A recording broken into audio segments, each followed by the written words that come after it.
chưa đầy à? Chưa đầy, Mà chưa đầy. Chào anh.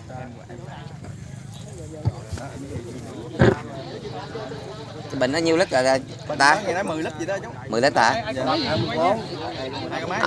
Chắc là đúng rồi, đầy 15 lít. Nãy nó 12 loại 10 lít mà loại 15 lít.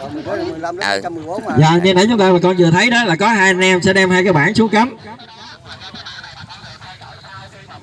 Dạ, thì cái bảng này bà con sẽ được theo dõi sau khi chúng ta phun để biết được cái lượng thuốc nó có rải đều lên ruộng hay không. Thì cái giấy quy tím này thì nó sẽ nhạy màu, rất là nhạy màu với màu thuốc. Thì khi thuốc dính lên thì nó sẽ ra cái màu xanh. Để mình biết nó đều không á bà con. Thì thưa bà con, thì để mà chúng ta chọn được cái loại thuốc mà phun để áp dụng cái công nghệ máy bay không nha bà con, thì chúng ta bên công ty Syngenta đưa cái sản phẩm đó là cái Amista Top. Hầu như là tất cả các sản phẩm của công ty Syngenta đều áp dụng cái công nghệ. Thì bà con biết thuốc của công ty ngoài cái hoạt chất ra nó còn có cái dung môi hoặc những cái chất như chống tạo đông, chống tạo bọt, cũng như là chống lắng cặn. Thì chính vì thế khi mà đưa vô áp nghệ cái công nghệ phun không người lái này thì nó rất là đều, nó sẽ xé ra những hạt rất là mịn. Cho nên chính vì thế bà con mình an tâm ha, khi mình thuốc đưa vô đồng ruộng ta thì bà con thấy nó rất là đều, rất là tốt.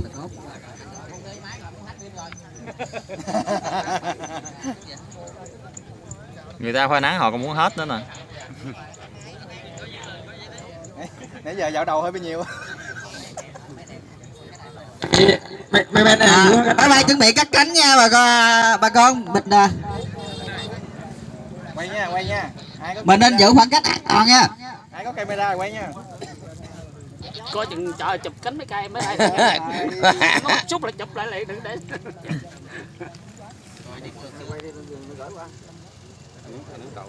Dạ. Dạ, bà con chúng ta giữ cách an toàn máy bay nha. Thì đề nghị phi công theo dấu hiệu chuẩn bị máy. Xe đó. Dạ thì dạ phi công sẵn sàng à. Cắt cánh à. 4 3 2 1. Đề nghị an toàn. Rồi.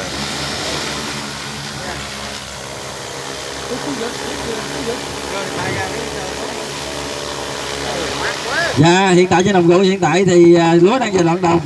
Thì, với bộ giải pháp sản phẩm của Syngenta và Lộc Trời thì ở giai đoạn này chúng ta sẽ phun Amista Top, Total và bơm với cái liều khuyến cáo là Amista Top thì nửa lít mà Total 20 gói và bơm là 1 lít trên hecta. Dạ, bà con mình thấy cái hạt nó rất là mịn nào bà con. Thì chính về cái công nghệ của công ty Syngenta khi mà đưa vô cái sản phẩm thì bà con thấy thì nó rất là dễ tan ha. Đưa vô nước thì hầu như là nó tan rất là dễ. Thì cái công nghệ Amista Top để chứng minh thì bà con thấy khi mà đưa vô.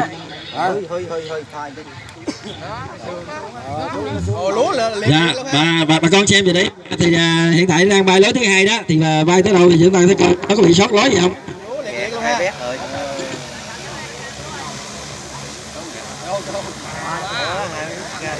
Dạ, thì, trên máy bay nó có 4 mét, thì khi máy bay tới thì nó sẽ phun 2 mét sau, giờ khi bay lui thì sẽ phun 2 mét trước. Dạ. Thì chúng ta thấy đó, với điều kiện lý tưởng thì máy bay đang phun rất là tốt.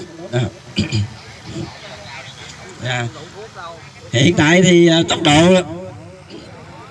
Dạ, thưa bà con thì hiện tại thì đối với cái nồng độ và liều lượng thì top là nửa lít trên 1 hectare rồi con. Tuy nhiên cái lượng nước thì bà con thấy giảm cái thì có khoảng 12 đến 15 lít nước trên 1 hectare thôi.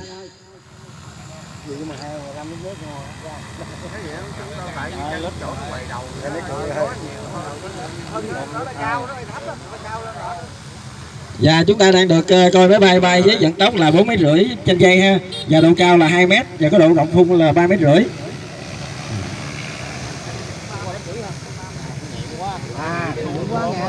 Dạ, thì chúng ta có thể lui lại chút xíu tại máy bay thì nó quạt gió rất là mạnh Dạ. Dạ. Thì vấn đề bà con thấy đó, chúng ta rất là sợ đổ ngã, thì khi mà phun máy bay này chúng ta thấy nó giống như một luồng gió ngang qua thôi ha. Đề nghị các bà con chúng ta tránh xe khu vực đáp máy bay máy bay chuẩn bị về Đề nghị bộ phận hỗ trợ chuẩn bị tiếp nhiên liệu cho máy bay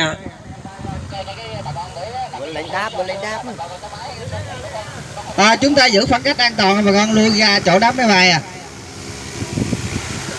Thì với điều kiện thời tiết sáng này chúng ta thấy đó.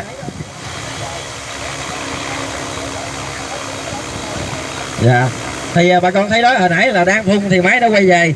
Thì bà con để ý cho một hồi máy cũng quay về y cái vị trí hồi nãy máy bay vô không nha. Quá ok. Dạ. Nhờ phần hỗ trợ chuẩn bị tiếp nhiên liệu cho máy bay